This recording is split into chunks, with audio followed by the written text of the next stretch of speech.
আজ তোমাদের কাছে নিয়ে চলে এসেছি খাস্তা খাস্তা গরম গরম ভাজা পুলির রেসিপি নিয়ে। চলো রেসিপি শুরু করি।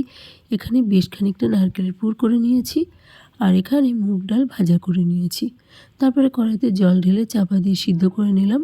তারপরে আদা জিরে লঙ্কা বাটা দিয়ে আবারও খানিকক্ষণ সিদ্ধ করে নিলাম। তারপরে পরিমাণ মতো গুড় দিয়ে আবারও খানিকক্ষণ ফুটিয়ে নিলাম। ঘন হয়ে আসলে চালের গুঁড়ো দিলাম পরিমাণ মতো। তারপরে এইভাবে আস্তে আস্তে পাকিয়ে নিলাম। তারপরে একটা থালায় ঢেলে নিয়ে খানিকটা ঠান্ডা হয়ে গেলে হাত দিয়ে অনেকক্ষণ এইভাবে মেখে নিলাম।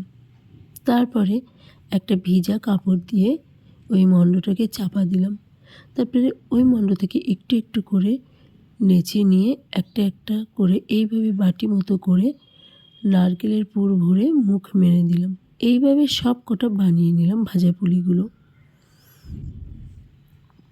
দেখো কিভাবে বানাতে হলো। এভাবে আমি সবগুলোই পুরো বানিয়ে নিয়েছিলাম। তারপরে কড়াইতে সাদা তেল দিয়েছিলাম।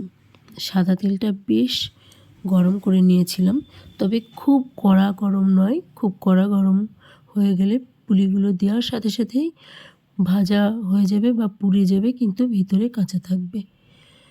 তাই অল্প গরম থাকবে এরকম তেলে দিয়ে আস্তে আস্তে লো ফ্লেমে লাল লাল করে ভেজে তুলে নিতে হবে। দেখতে পাচ্ছ, এইভাবে আমরা একে একে সব ভাজা পুলিগুলো ভেজে তুলে নিলাম। তারপরে খেয়ে নিলাম। দারুণ হয়েছিল খেতে। তোমরা সে চলে আছে, চটপট বানিয়ে খেয়ে নাও।